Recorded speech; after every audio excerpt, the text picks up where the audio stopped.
Hello and welcome to this episode of the Diverge Podcast. We're at the Cape Pioneer Trek at Louvain for the 15th edition of the Race with Soul. And it all got underway this morning, Tuesday, the 30th of September, got underway in Wilderness on the far side of the Outeniqua Mountains, which are behind me. We are in the Langkloof in Louvain now. And the first stage was an 84-kilometer stage, went over Duivelskop, the fabled and ferocious Duivelskop, which last year didn't prove... actually, I'm lying. Last year it was relatively decisive in the race. This year it could be very, very decisive because the time gaps were much, much bigger than expected. But let's start from the beginning and tell you a little bit more about Stage 1 in a bit more detail. So, the first day of the 15th edition of the Momentum Medical Scheme Cape Pioneer Trek presented by Biogen. And it started for the first time in Wilderness at the Wilderness Hotel, a new venue for the race. This meant a bit of an easier start to the day all along the lakes, along the Toes River and past Island Lake and the other lakes, then the Wilderness Sedgefield area before the climbing began. And the first climb came about 15 kilometers in the men's race. A big group got up there together, all the main protagonists, into the first section of single track, about 25 kilometers in. There, Rudy Kun of Imbuko ChemChamp punctured. He double punctured. Lost a lot of time. They basically ran out of bombs and plugs, himself and Lutgers, fixing that. A little bit later on, Michael Foster of Pygo Eurosteel had a piece of wire go through his wheel, went straight through the tire into the rim tape, so he was unable to fix that. Putting a tube in, they managed to pinch the tube and pop it while trying to inflate it. So eventually, Jaden Terlouw rode onto the water point, picked up a tire, picked up a new wheel, and started riding back towards Michael. By the time Jaden had done this and turned around to go back, he only rode a kilometer or two before Michael caught up with him, put on the new wheel, and then the two of them decided it was rather than ride for damage limitation, they just took it easy and ended up finishing about an hour down on the day. So Pygo Eurosteel, Imbuko ChemChamp, out of the general classification running pretty much.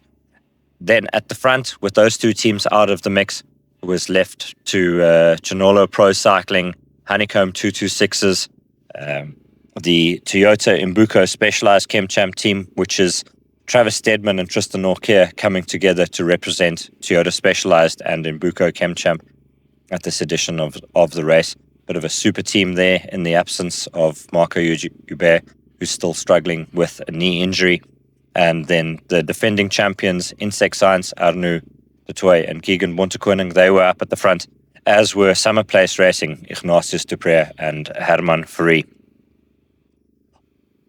They made it through the single tracks in the mid part of the stage, through Water Point 2 at 55 kilometers, and then the climbing really started in earnest with a pretty ferocious single track climb.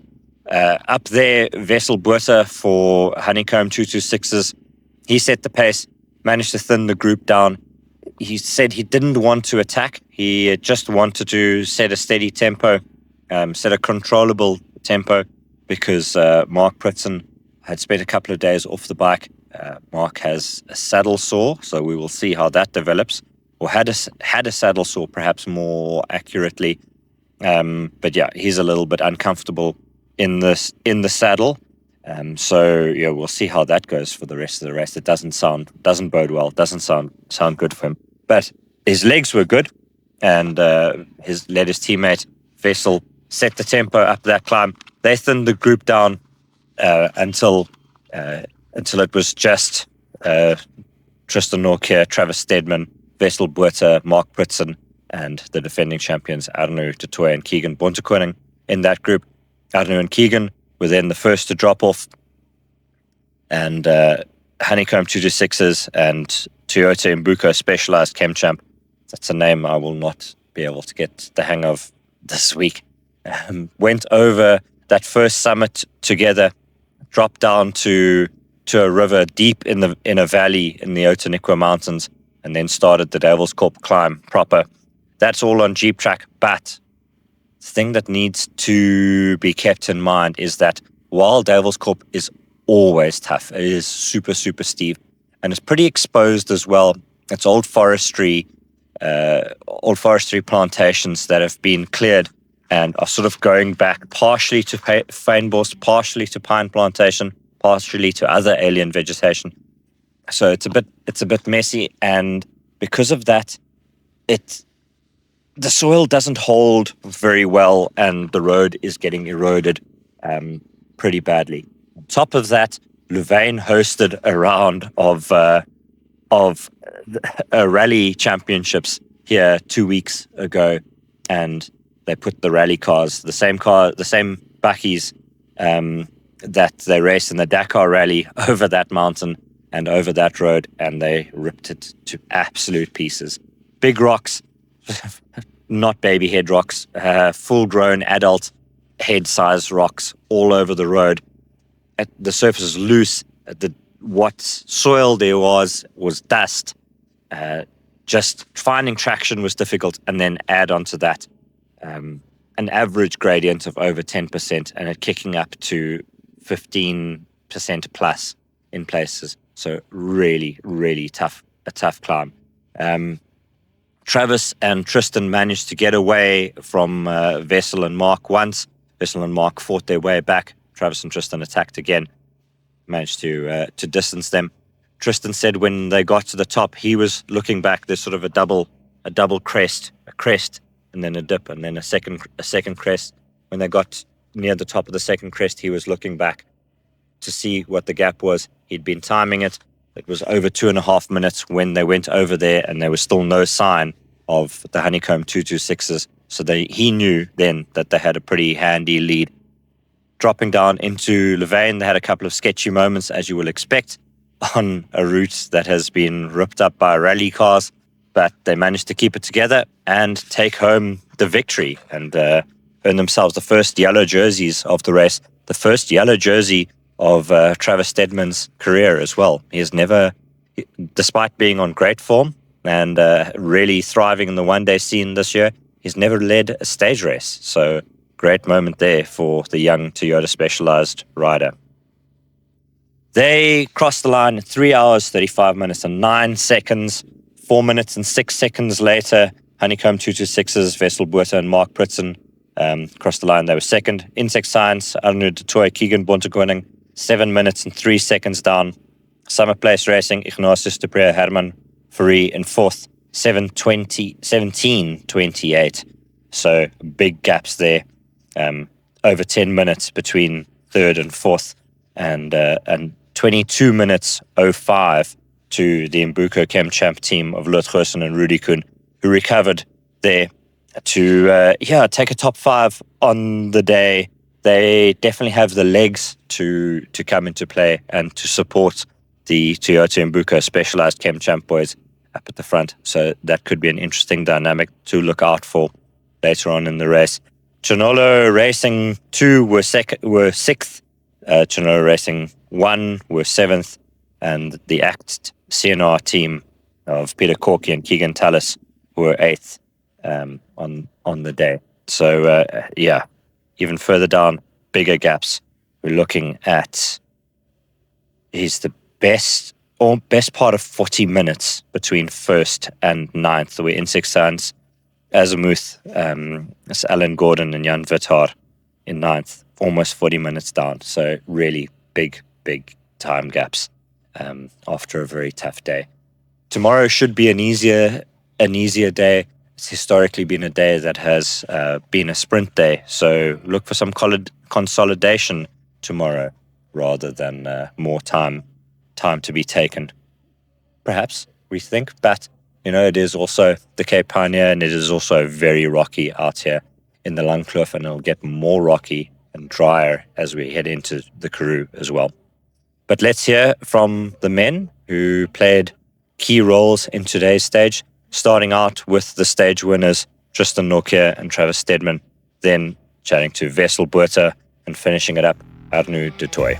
Tristan, tell us about the start of the stage today. It looked like you guys were riding relatively conservatively for the first 55Ks or so until that second water point. Yeah, as you said, that first 55Ks was quite, I'd say, frustrating because, no one wanted to ride, and then one guy will make it hard on the climb. But no one never committed because they all knew there was a big climb coming. So, the first 55Ks wasn't too hard at all, but that trail was superb. And then we all hit the big climb and it was full gas from there. Tell us about that big climb. It really broke up there pretty quickly. Wessel set a quite good pace up the first bit, and I thought Mark was actually strong, but he started struggling, and near the top Mark cracked, and then we capitalized on that and we just went all into the finish.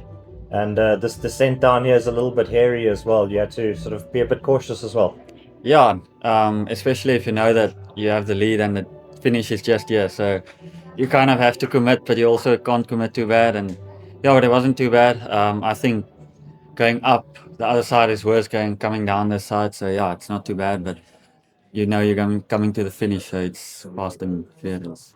And your first yellow jersey at the Cape Pioneer Trek today, how's that feel? Yeah, exactly.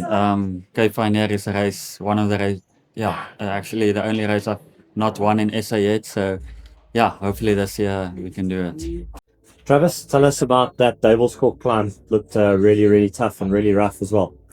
Yeah, it's not your usual just a dirt road. Yeah, started quite hard at the bottom, felt like single track, loose rocks, and I was quite on the limit in the first half, but comfortable enough just to keep going. And then we saw them starting to struggle towards the top of the first, so tried to put in a bit of a dig and got a gap, and then came back together, and then it was kind of just survival mode in that second half. But happy to get a gap over the end there and able to bring it home. And good feeling to take yellow into stage 2 tomorrow. Yeah, it's cool. It's the first time I've actually led a stage race, so it's something different. It's going to be quite a big thing to try hold everyone off, but we're really excited for the rest of the week. And that was the smooth day today. The rest of the race into the Karoo now, it's going to get rougher. Yeah, it felt like a bit of like Atacross today, so it can only get better. Wessel, tell us about that first 55Ks of the stage. It sort of looked like it was a bit tactical and no one really wanting to push on too much with that big climb up ahead. Yeah, it was pretty tactical. Motorbike guys taking the lead, and it was actually hard as well. Even that flat section, we thought it was going to be fast open roads with single tracks and sharp twisty climbs of grass, but we all knew it was going to come down to the last two climbs. And then you set the pace on that single track section of the big climb. How were you feeling there, and what was going through your head? Do you think you'd be able to gap the Imbuko guys?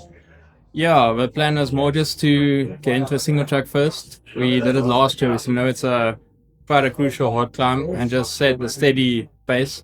So we won't try to ride away necessarily, just try and keep it steady and just control it basically. And then that last section of Devil's Cork where it's super rocky, super steep in places, that's where Tristan and Travis got away. Yeah, they got away in that last section. Mark was feeling a bit today. He was a bit fresh after taking a few days off. They got a bit of a gap, but it's still a long race, and I think we'll just get better from here on. And got some terrain that suits you coming up in the next few days as well. Yeah, for sure. Some hard stages, some open roads as well, and a bit of everything. So keen for it. I don't tell us about today. It was pretty tough out there at times. Yeah, that was a proper pioneer stage. Really enjoyed the wilderness side and the riding there. It was flipping cool to see the new stuff. Awesome single tracks in the first half, and from there on it got really tough and proper climbing. We just couldn't match the pace of the other two teams, but kept it steady all the way over, and happy to tick off third. And just tell us about that gap and what the plan is now for going into the rest of the race. I actually haven't even seen the gap. We knew it would be hard to match them today. They're both really strong climbing teams, so yeah, we'll try and put the pace on stuff that suits us a bit more, and it's still a long way to go. And it's obviously very rocky now in the Karoo. Anything can happen. Yeah, for sure. I mean, it's mountain biking, and looking after your equipment and getting to the line safely is the first priority. So to push as hard as possible without picking up troubles is part of the racing. And then just looking back on some of the old pioneers, you've done quite a few of these.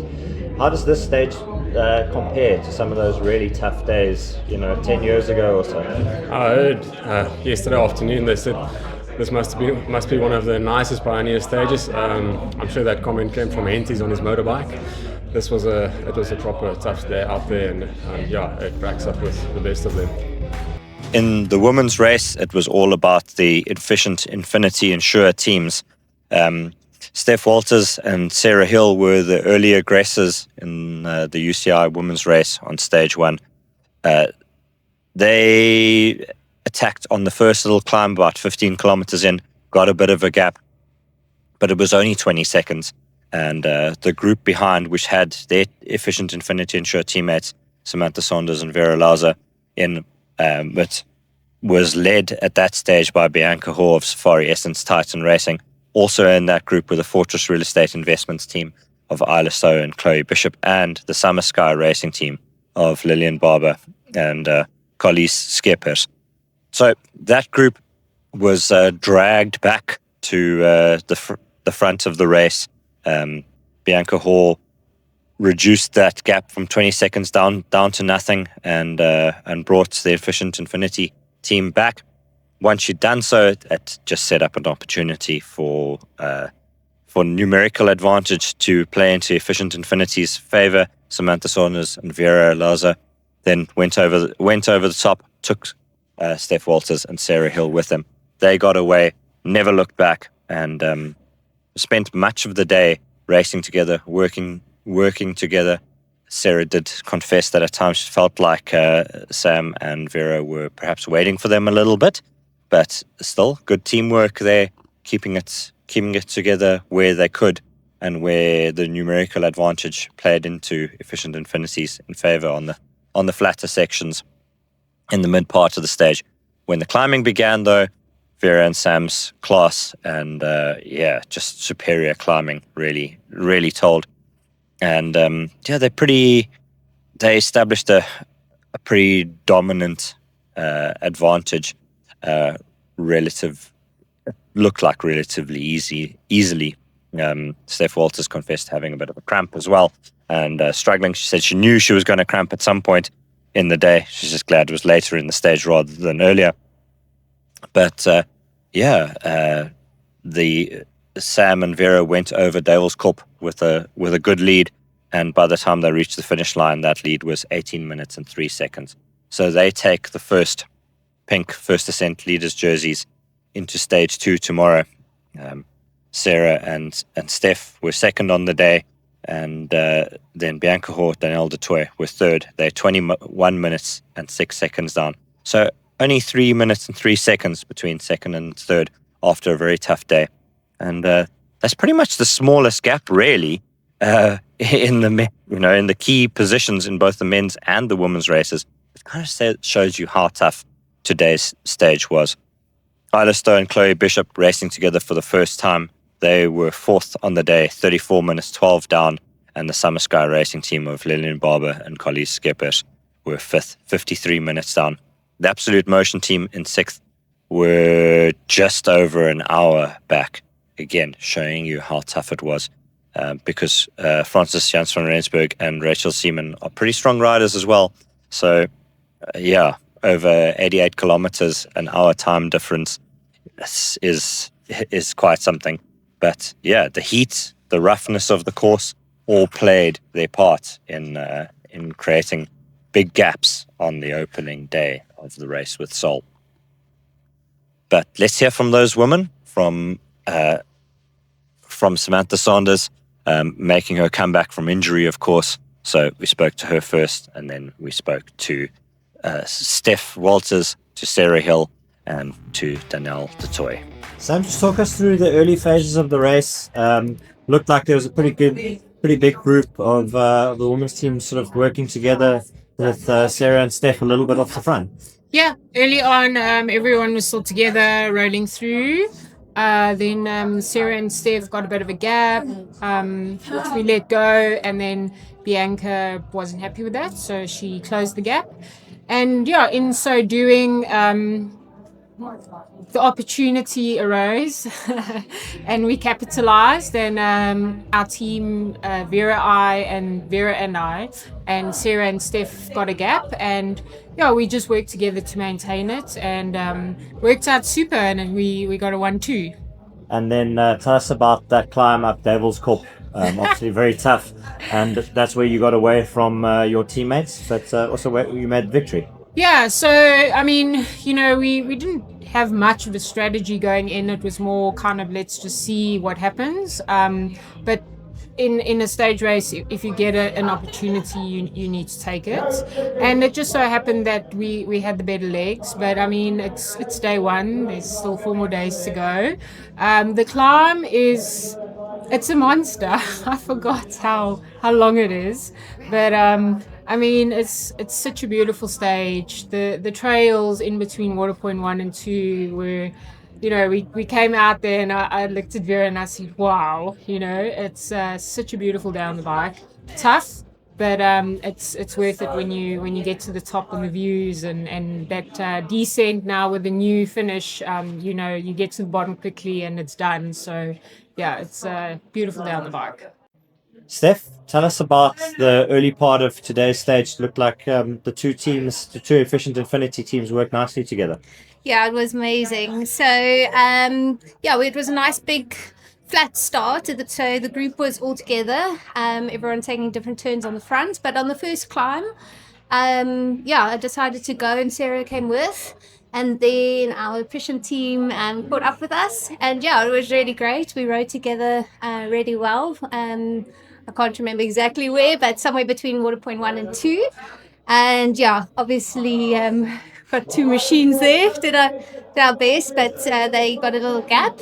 I had a bit of a cramp monster, which was expected, and we just had to manage it. Those climbs are something else. We got the heat on top of it. And worked super well with Sarah. She was amazing, just like really patient. Kept